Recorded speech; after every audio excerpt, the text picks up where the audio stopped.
Last weekend, we hosted 4 friends for a dinner and game night on Saturday, and then Sunday, we had our best friends over for a proper lunch and catch-up sesh. Something to know about me and my wife is that we love hosting friends and family at our house. In fact, my mom calls us Hotel Lexi and Lee because of how often we have people over.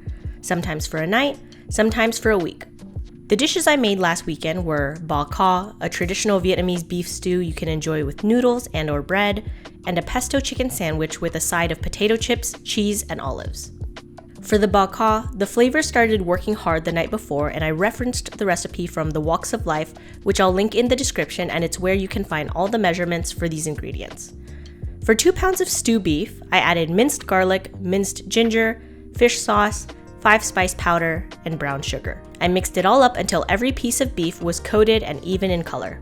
I then sliced 1 stalk of lemongrass into chunks, minced 2 stalks of lemongrass, and used a mandolin to thinly slice a white onion. After those ingredients were ready, I heated some neutral oil on medium-high heat and tossed in my stalks of lemongrass. The oil was splattering a bit, so I used a cover guard my mother-in-law gifted us. After a couple of minutes, I added my minced lemongrass and ginger. I sauteed them, and once they reached a toasted enough color, I added the thinly sliced white onions. I took a couple of minutes to cook these down, and once they had softened and caramelized just enough, I added the beef that we had marinated overnight. Before stirring everything up, I also added tomato paste and made sure I covered as much of the beef mixture as I could with it. After a few minutes of some elbow grease, your beef should look like this.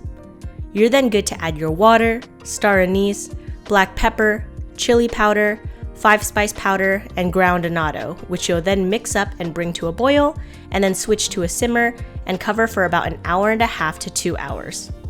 Pro tip: next time, I would put my lemongrass and star anise in a little spice pouch. They ended up breaking apart to the point where I couldn't fish them out, and it was a really unpleasant and bitter experience for me to bite into a piece of star anise. After I got the soup simmering, I started preparing my carrots by peeling them and slicing them into obliques.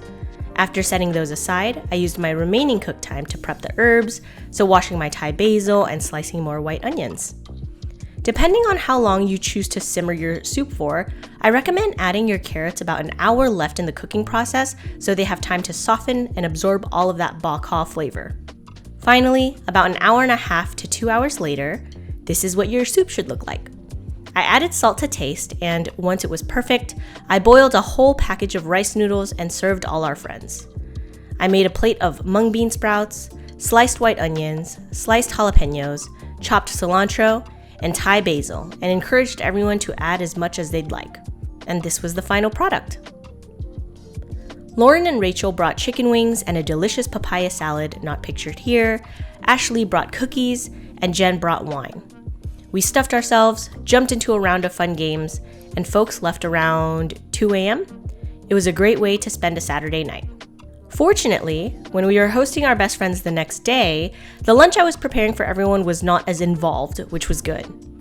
I wanted to make the chicken pesto sandwiches to order so that they weren't soggy by the time everyone took their first bite. So I set out a couple of snacks to hold people over while I prepped everyone's sandwich. This meant a plate of kettle chips with some cheese cubes, sunflower seeds, and olives on the side. Meanwhile, this was my prep station. I love to get everything set up ahead of time so that feeding my loved ones is just a matter of stacking things together. This also made me feel like I worked at a Subway, which was cool. I had my sliced tomatoes on a tray with a paper towel to make them less soggy/wet, my arugula and basil separated, rotisserie chicken for the entire sandwich on a dedicated platter, some sliced jalapenos for myself, and this was the pesto sauce I used, and this was the burrata I used. I started this very quick, very easy sandwich process by toasting the ciabatta bread on both sides, lathering all that pesto on there, and what I like to do with ingredients that are not so neat and flat, like this arugula, I like to put it on the bottom so that I can put flat ingredients on top to essentially squish them down and make everything more even. The chicken was also an uneven ingredient, so I added those two before placing my tomato slices on there. I then cut open the burrata balls and spread the cheese around, and I thought I was done, but truthfully, I was so nervous about everyone watching me at that point that I totally forgot to add my homemade basil oil. I did remember to do it at the end though, so all good. And this is what the final product looked like.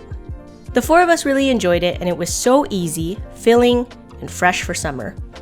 So, that's what a typical weekend of hosting looks like for us. I hope you enjoyed the breakdown of how I created these two dishes, and leave me a comment if you end up giving them a try. I hope you have a great day, and don't forget to like and subscribe.